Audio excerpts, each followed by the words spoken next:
All right, number 4 is kind of a real life example here. We're trying to approximate the area of this lake. We're able to make a few measurements, and each of the measurements is 20 feet apart. So what do you think that 20 represents from what we've been doing so far today? If you said the delta x, then you are correct, right? The change in x is 20 each time. Well, we can kind of make this into trapezoids. So if you look at like from the 30 to 45, we can create a trapezoid right there, create one here, here, here, and here. The end ones actually end up being, we don't have a measurement this way, right? And this one looks a little bit more like it. This ends up being just a triangle like we saw before. Sometimes those ones on the end can end up being triangles. So let's say there's no measurement here. We're just going to approximate that using a triangle. So we have 1, 2, 3, 4, 5, 6, 7 shapes here. We've broken this up into 7 subintervals. We can find the area of each shape and add it up.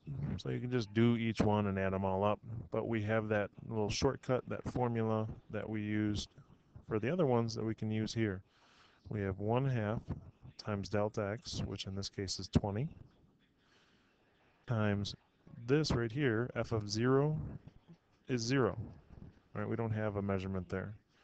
Plus 30 gets used twice. It's get used in this triangle and in this trapezoid. So that's why we're taking 2 times 30 plus this 45 gets used twice, this trapezoid and this trapezoid. So we have 2 times 45 plus 2 times 80 plus 2 times 75 plus 2 times 65 plus 2 times 40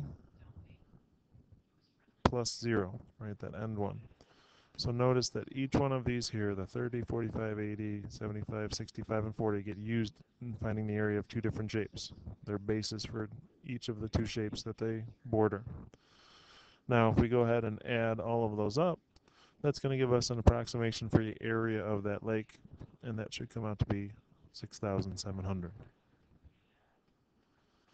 All right, hopefully after these examples, you're going to be able to tackle the 4.7 worksheet for your homework. So go ahead and try that.